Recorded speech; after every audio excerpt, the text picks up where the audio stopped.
Northern California's Sierra Mountains, made famous in 1849 with the cry, "There's gold in them thar hills." But the gold rush was short-lived, and by the turn of the century, the familiar cry of the Sierras had become timber. Mining camps were converted into sawmills. Narrow-gauge rails were laid. The virgin forests of the Sierra Mountains were about to become the lumber industry's last frontier.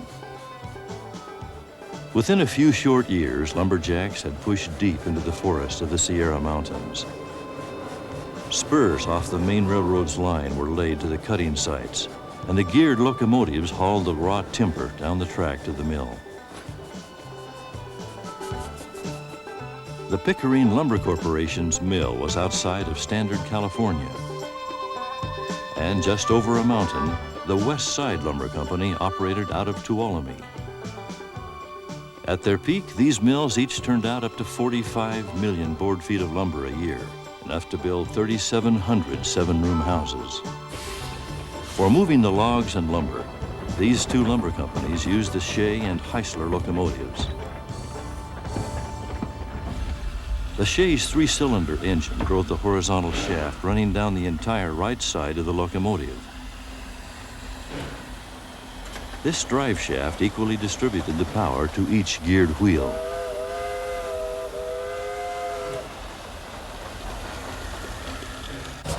Shea's quickly became a favorite of rail enthusiasts because of their rapid rhythmic exhaust and their unusual offset boiler, which balanced the weight of the vertical engine.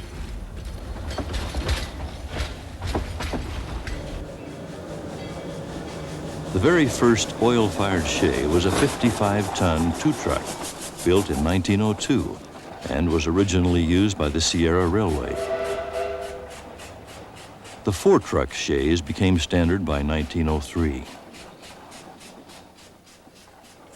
By the late 1940s, the main lines from both mills had pushed as far as 70 miles back into the central Sierras, but remarkably, they never went beyond an 18-mile crow's flight from their starting point. With an additional 250 miles of logging spurs, these companies had built the longest, if not the crookedest, logging railroads in the world. The Pickering and West Side lumber companies used nearly 500 logging cars to transport the heavy raw timber. Although both lumber operations used flat cars, the skeleton car was the undisputed favorite. A skeleton car was built with two pairs of four-wheel trucks, spaced about 15 feet apart, which were joined by a heavy beam of oak or pine. A crossbeam straddled each truck. Chocks on each end of the crossbeam prevented the lower tier of logs from rolling.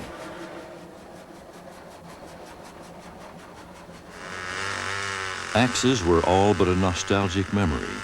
The efficient, if noisy, chainsaw became the preferred instrument for felling trees.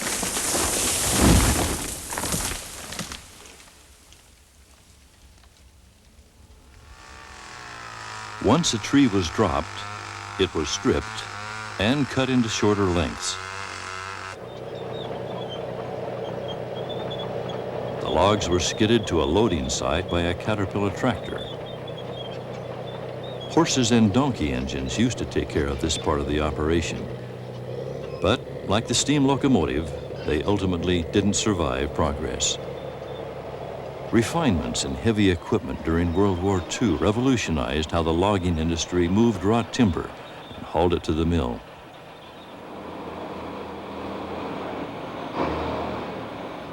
By the 50s, diesel-powered cranes loaded the logs.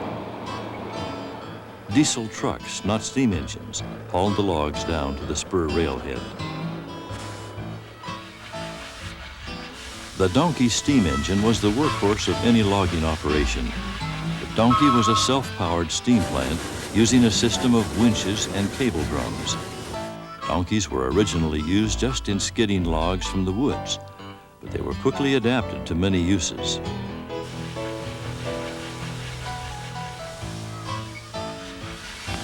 In the old days of spur logging, A typical operation consisted of a single-spool Dolbeer donkey engine skidding the logs by cable from where they were felled and bucked, either directly to the spur or to a chute that led to it.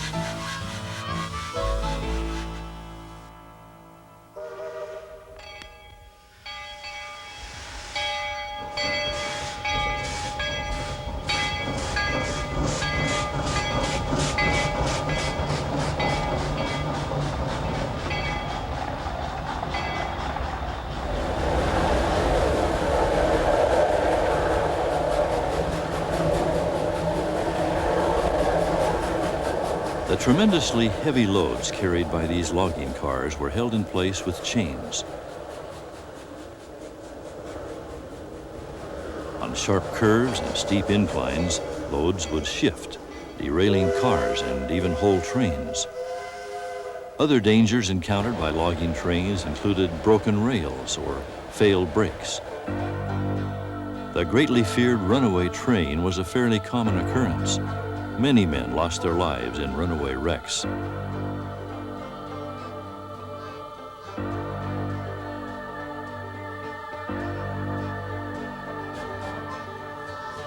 The logging companies in the Sierras chose the Shea-geared locomotives because they were unparalleled for traction.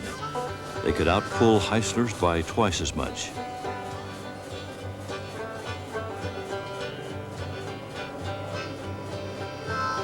Many locomotive experts believe the Shea was the most powerful steam locomotive design ever conceived. Shays were the preferred choice in rugged mountain logging operations, since they could easily negotiate the light rail, the uneven roadbed, grades of up to 14%, and the sharp S-curves of the Sierra lines. Economy was the byword of an efficient logging operation, so the shortest, cheapest routes were chosen, often following natural drainages and using timber trestles that were vulnerable to fire.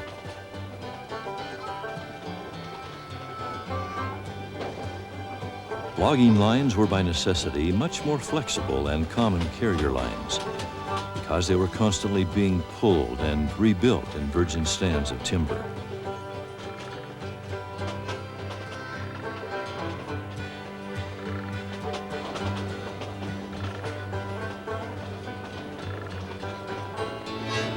Curves up to 60 degrees were common. The steep grades would permit the powerful Shea to pull only 19 cars at a time.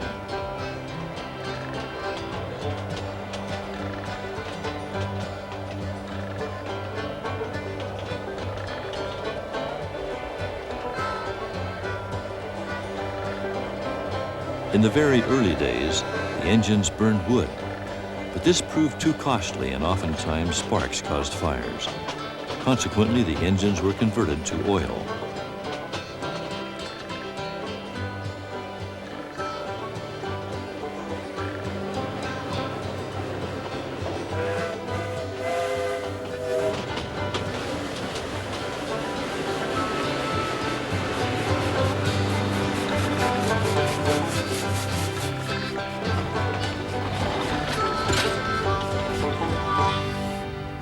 Once the cars reached the mill, they were uncoupled and switched to the log pond siding. Powerfully torqued Heisler engines were worked year-round, switching at the mill and at the interchange. Heisler-geared locomotives were not as fast as the Shea engine, but they proved ideal for the mill yard because of their flexibility on rough track. The V-cylinder configuration allowed the pistons to make up to 2.5 more power pulses than a traditional rod engine, providing the power and torque needed to maneuver the heavy log cars.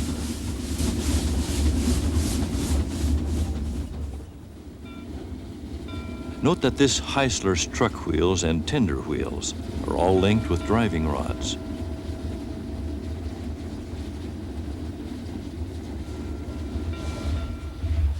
Engine number 10 was a 78-ton, 3-truck, narrow-gauge Heisler, built in 1912. The number 10 met the fate of the vast majority of geared steam engines. Today, she can be found scrapped in a Stockton, California junkyard. Engine number 10 is pulling a water tank, which eliminated many water stops. At the log pond siding, the logs were positioned and unchained for dumping.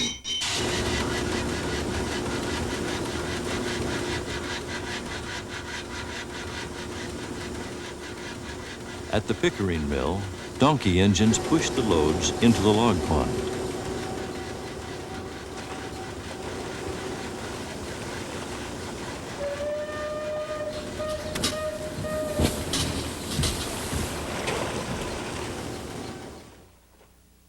West Side Lumber used the more traditional cable system to unload their cars.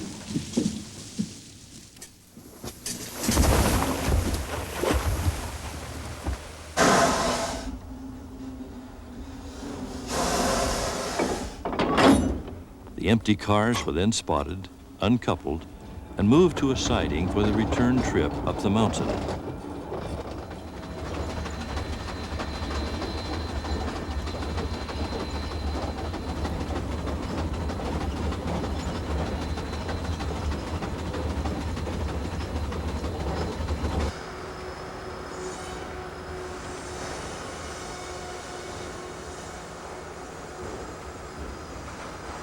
Logs were jockeyed in the holding pond and guided onto a loading ramp.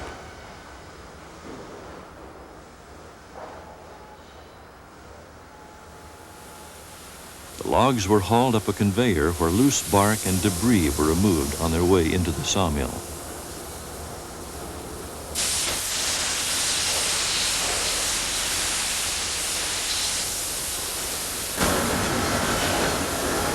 Once in the mill, the raw timber was cut to length.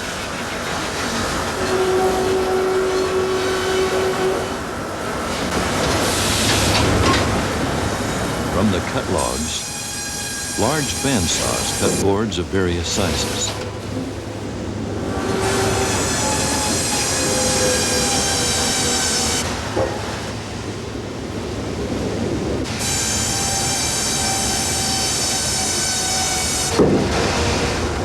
A 750 horsepower Corliss steam engine drove the saws.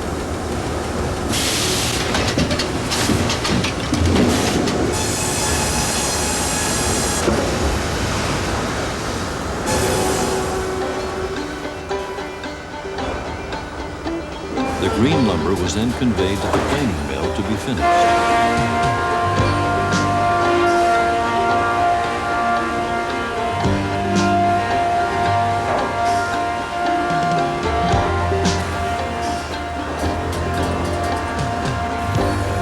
Finished lumber was then sorted by grade and dimension and stacked to be moved to the drying yard.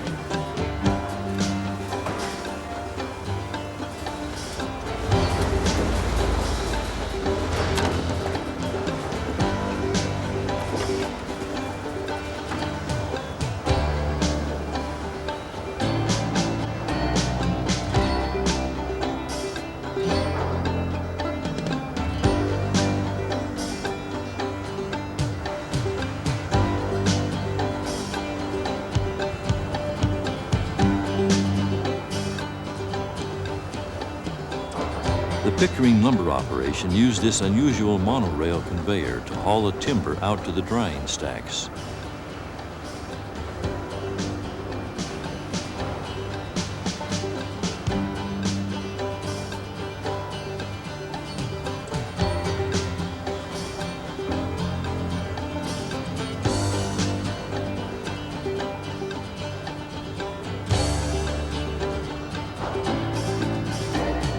The cured lumber was inspected and loaded into empty boxcars for shipment and distribution.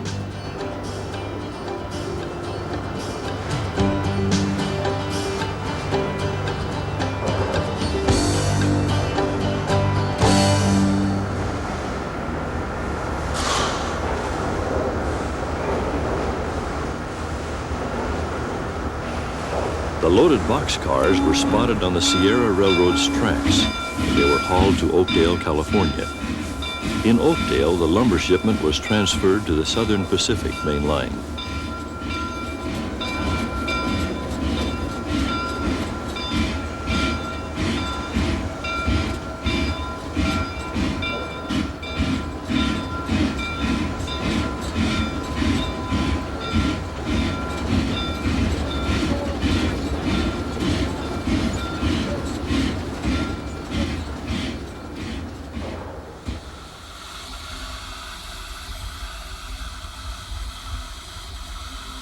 Sierra Railroad's number 38, a 2662 Baldwin, was built in 1934.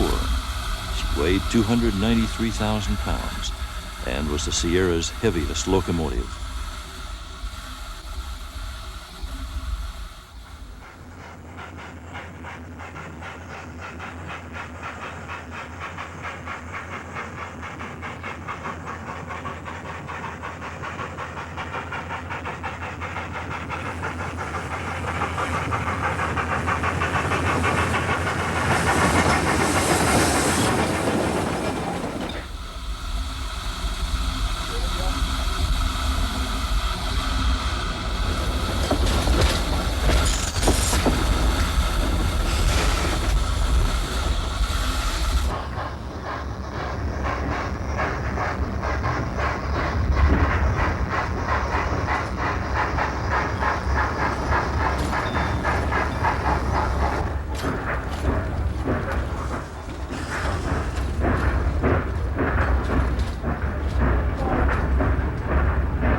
Ultimately, new roads and diesel trucks made steam engine logging obsolete. The timber could be trucked directly from the cutting site to the mill at a substantial savings over the same haul that used a 19-car train. Profits dropped off sharply in the late 50s, and the West Side lumber operation was purchased by Pickering Lumber. By 1961, Pickering Lumber Company ended all its train logging operations. A 1963 fire closed the mill for good. After more than half a century of men's shouting voices, of sawblades singing, of tall trees crashing, of steam whistles calling, the Sierras were quiet again. What was once a way of life, the logging railroads of the Sierras, has become a bygone era. The sights and sounds once so familiar to these mountains are only memories to us now.